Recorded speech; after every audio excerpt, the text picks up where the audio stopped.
pjnet.tv on this May the 31st. It is 9 o'clock on the East Coast, p.m. at night. Our bumper is rolling. We have a first-time guest waiting for you and waiting for us. In our green room, our bumper's running, recording, streaming, everything's set. Let's count it down to Studio 8, starting now.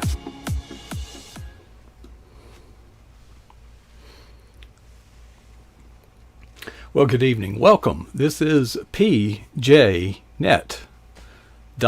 I'm Coach Prasick, and I have a special guest tonight. They're all special in their own way, but tonight's guest is a first-time guest, and if my math serves me correctly, she will be first-time guest number 278. Yes, 278 different people have appeared on the big screen sharing their walk with Christ. And tonight, we bring you from her home, and I think it's in Ohio, somewhere up north, I know that, is Charlotte Hunt.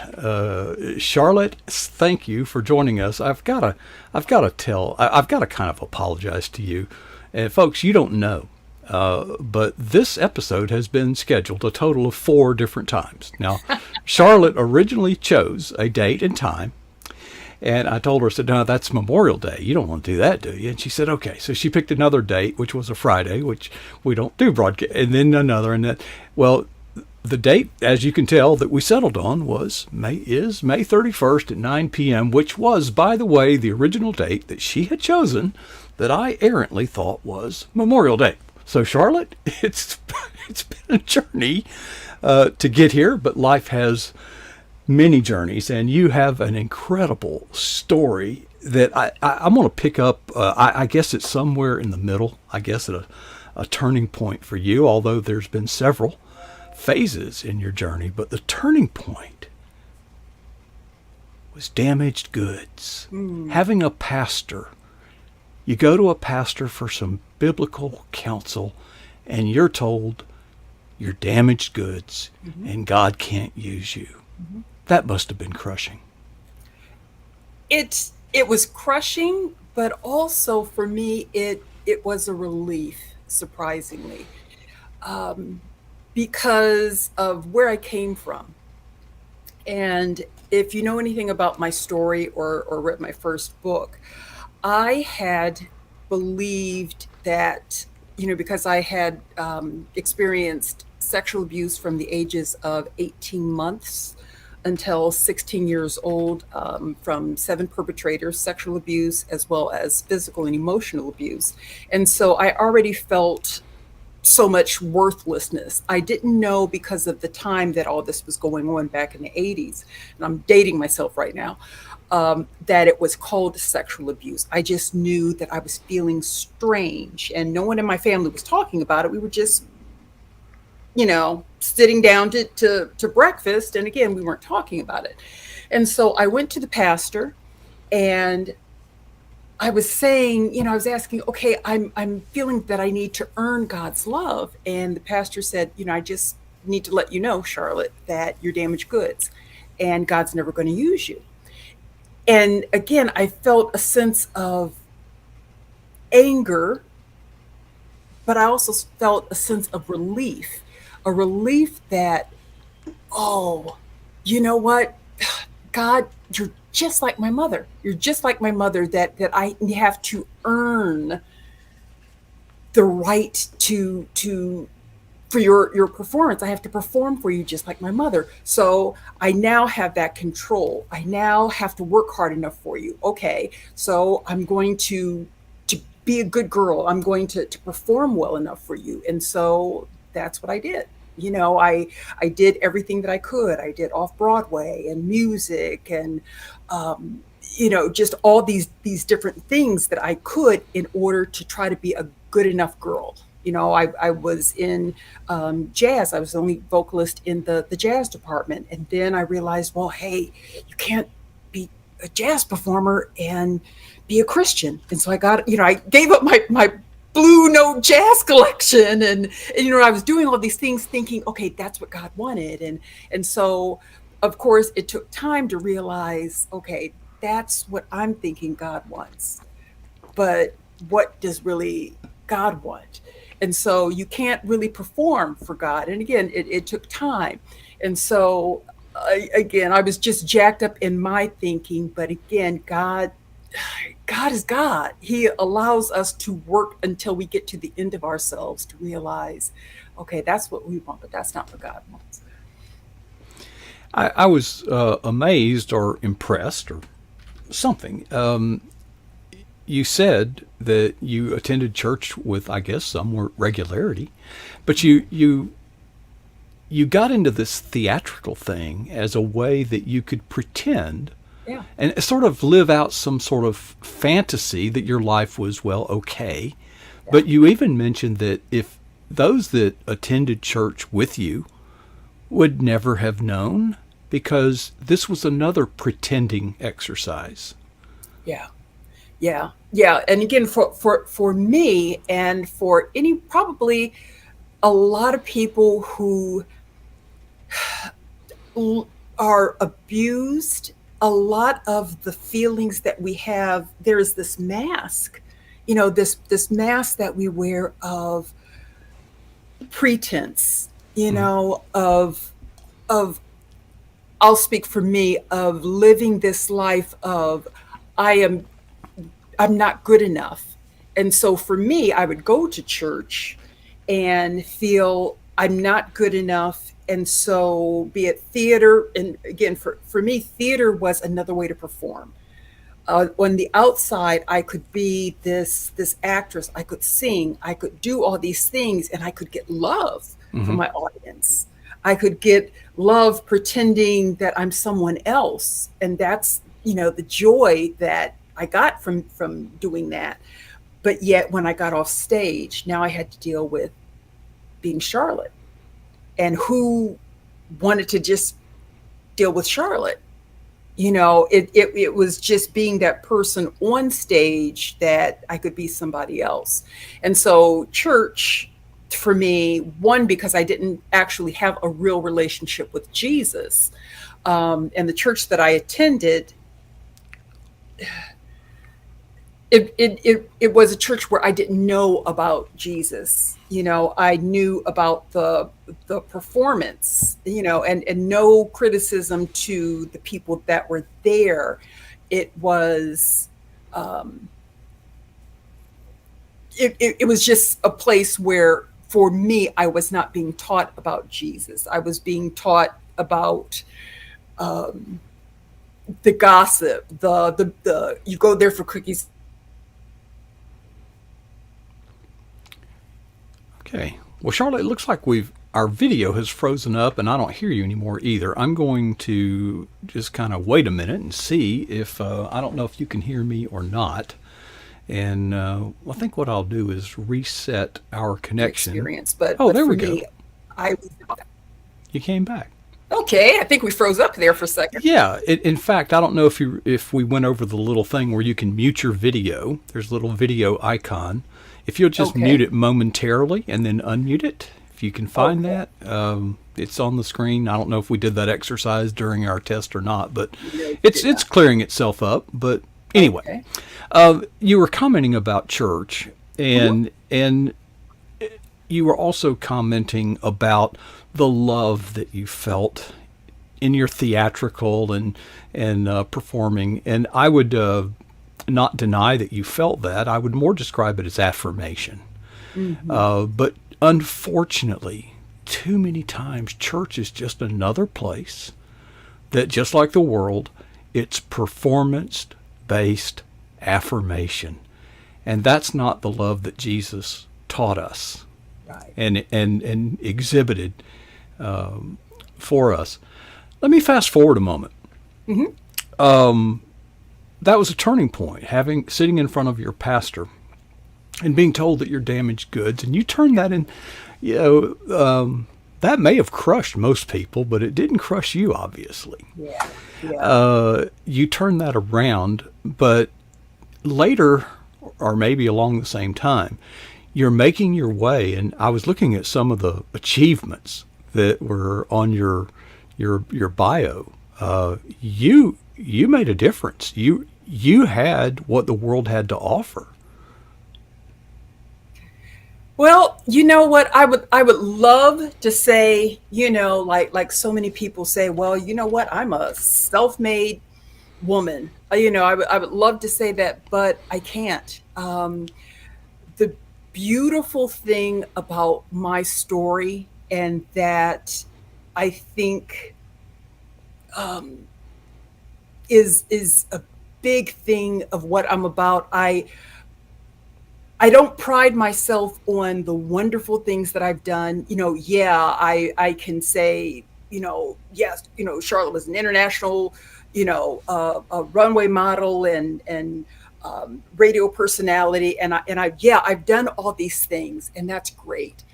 But if anyone wants to look at the things that I've done, look at the things, at my failings.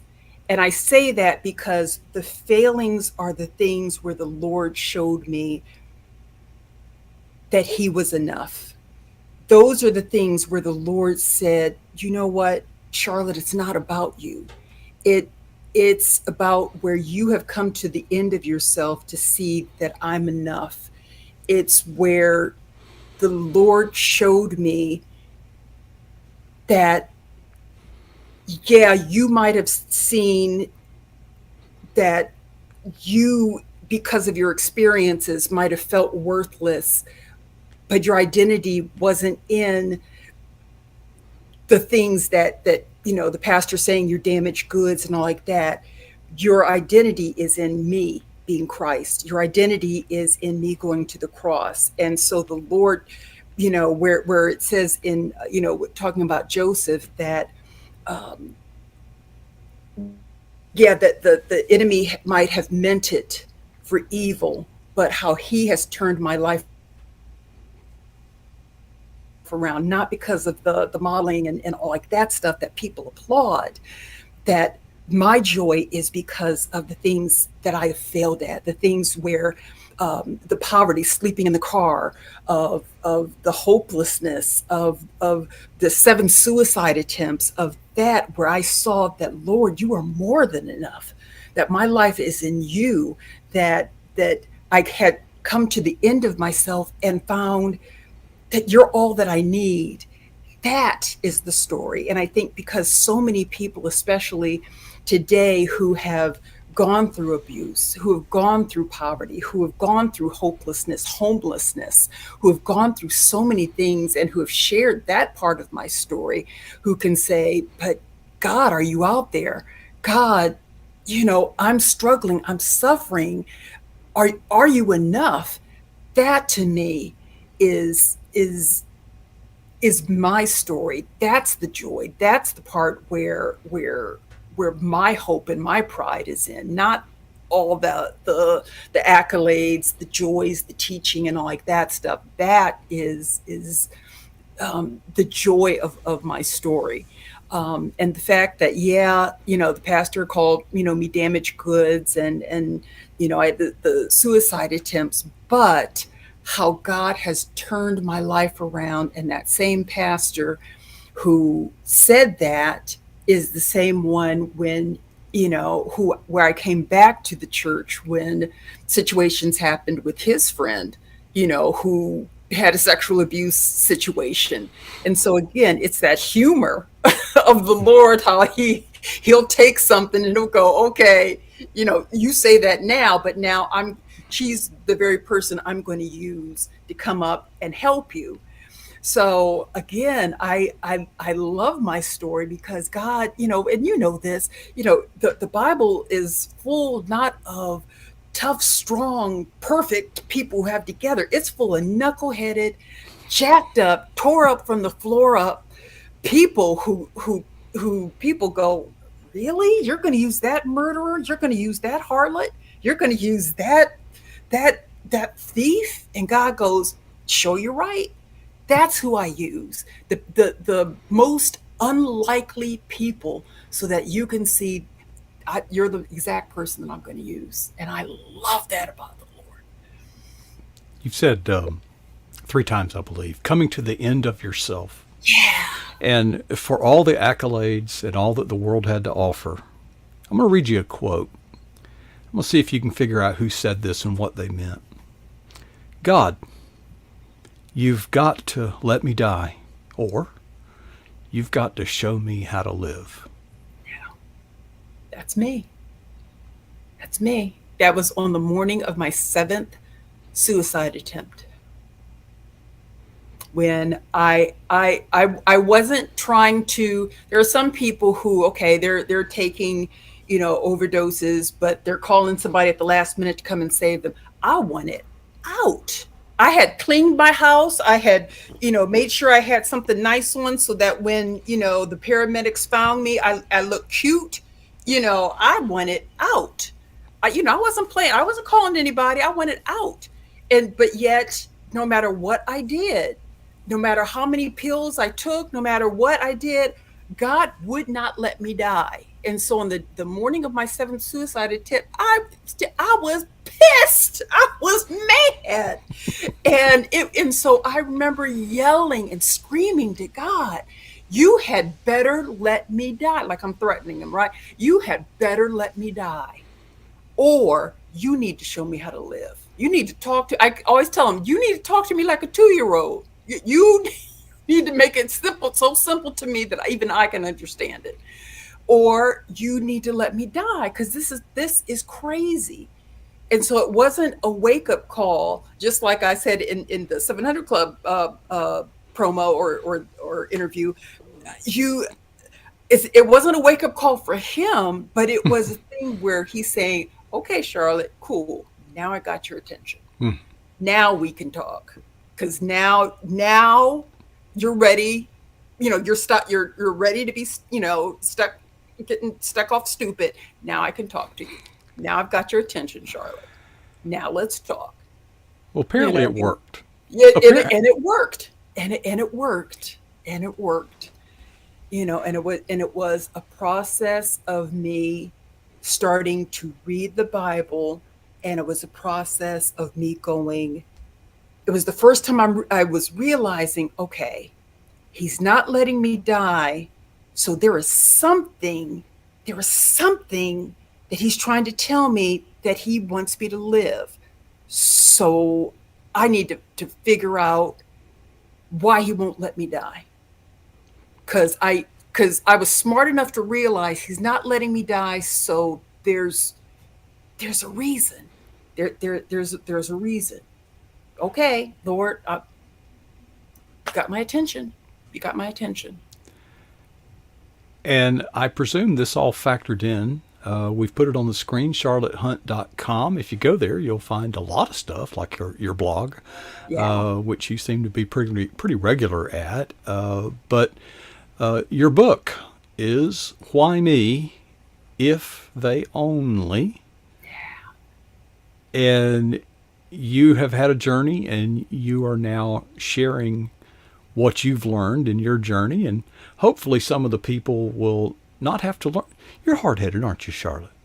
Just a little bit. Just a little, yeah. Just a little bit. Tell us about your book.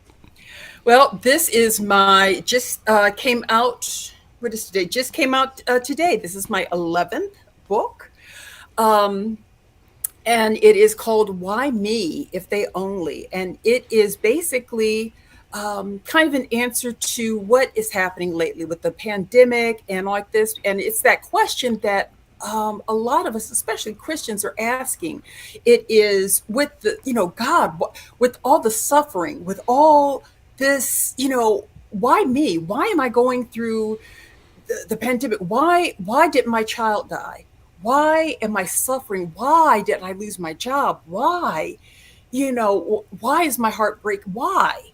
Why me? And if they only would have, and it's that, but it is that journey that we go through with the Lord of our greatest desires of, Lord, this is the desire of my heart, as well as our greatest struggles that we have with the Lord. And it's basically asking those questions of God, why do we have to suffer? The lifelong, questions of that. But it's from God's perspective. It's the questions that we have, but the difference is it's from God's perspective, and it deals with the struggles that we have with the Lord. Um, but often we don't look at, okay, is it okay for us to struggle? And we often think as Christians, we can't struggle with God. We can't, and we often think that struggling and suffering are the same thing, and they're not. We often think that struggling and suffering are sinful, and they are not. And we often don't understand that there are certain reasons why we struggle. There are certain things called our filters that lead to expectations, that lead to certain causes of our pain, of why we struggle with God, why we don't trust God. Is trust and faith, are they the same thing? No, they're not. And so the book deals with that, and it deals from God's perspective of, what does he think of our pain, and what is our purpose, and what is our story? Why does he have us here? And so it really has a refreshing look at what does he want from us? And why does he allow our pain? And I think what we think he allows our pain for and what we think are two totally different things. And I think from the perspective of why, reading the book, it gives us a whole different love relationship with God than we realize. When I wrote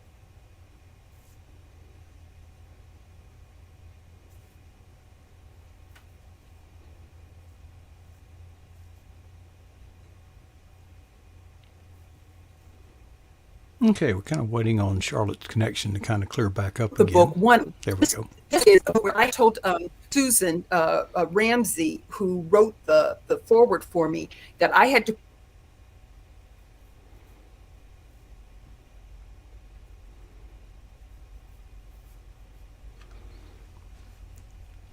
Standing by while her connection clears up. It'll be here any minute. Well, I don't know if she can hear me or not, but one of the things she mentions, two things. She mentions suffering, and she also mentions struggling. saying, Charlotte, your life is not worth it. It has spiritual attack.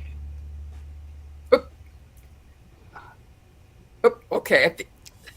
Are we still here? Yeah, we're Okay. catching about every third word. I want to ask you a question while we got a good connection. Okay. You've got me thinking, Charlotte. Yes. You've mentioned suffering and you've Yeah. mentioned struggles, Uh-huh. and you say they're not the same, and I kind of agree. Just giving that some thought. Suffering, we don't choose it. It's Right. handed to us. Yes. But the struggle, we are a participant in, and we have options, we have choices we can make in the struggle itself. Yes. Yes. And we cry out to God, why me? Yes. As if God is some stranger to pain. Yes. His son died. He gave his son for us. Yes. An agonizing death. And we talk to God like, oh, well, God, you're just up there in heaven. You can't even imagine the hell I'm going through down here. Oh, yes, he can. Yeah. So you're right. Suffering, God says in his word, in this world, we will have trouble. Suffering happens to all of us, whether we're Christian, whether we love the Lord, know the Lord, or don't. Suffering happens to all of us. Every one of us are going to experience suffering. Struggling is as you say, our response to the suffering. It is struggling, is our crying, is our getting upset, is our going and eating a bag of potato chips as opposed to talking to God, is our getting mad, is our denial, is our response to our suffering. It is again, it's our the way we respond to our suffering. It can be positive or it can be negative. But Job suffered. Mhm. Job, in some cases, for the most part, Job struggled. Mhm. He did everything right up until the point where he started to make demands of God, you better tell me why I am suffering. That was the one thing he did wrong. And then, God said, hey, buddy, and where were you? Up until that time, his struggling was fine. And Mhm. God never, ever, ever had a problem with it. And God doesn't have a problem with us struggling. Until we get to that point where we start making a demand of God, you better now Mhm. give me what I want. But again, we talk about that in the book. And so it's just it's it's really interesting. So yeah, that's again what the book talks about. And I think a lot of times we don't really understand that line because we make a judgment on what is acceptable to God and what's not. And we make a judgment on what we're doing, and we don't always know what our response is, or we don't always know that what we're doing is actually making a demand. And we think, well, I'm just shutting, I my daughter died or something happened, and I don't realize that my response is actually I've shut down my heart to God. And we don't realize that we're actually, no, I shut down my heart because I'm actually making a demand to God. And I've what I've done was I've said, God, I've said you're basically no longer a good God because you did not give me what I wanted. And we think we haven't done that, but that's actually what we've done in our hearts and in our minds. We've said, God, I've prayed, I've done everything right, and the deal in my heart was you were supposed to save my daughter, you were supposed to keep my daughter alive, and you didn't. So in my heart, you were no longer a good God. And so Charlotte, now I'm done. I've I'm I'm amazed that someone could experience and come back from some of the circumstances, abuse, Mm-hmm. severe abuse, multiple actors, sexual abuse, verbal abuse, mental abuse, come back from 7 suicide attempts, and then go on to jazz, theater, radio, modeling, 11 books. So I want to ask you a really hard question, but I'm curious. Yeah. What's next? you know, that's a great question. I don't know. My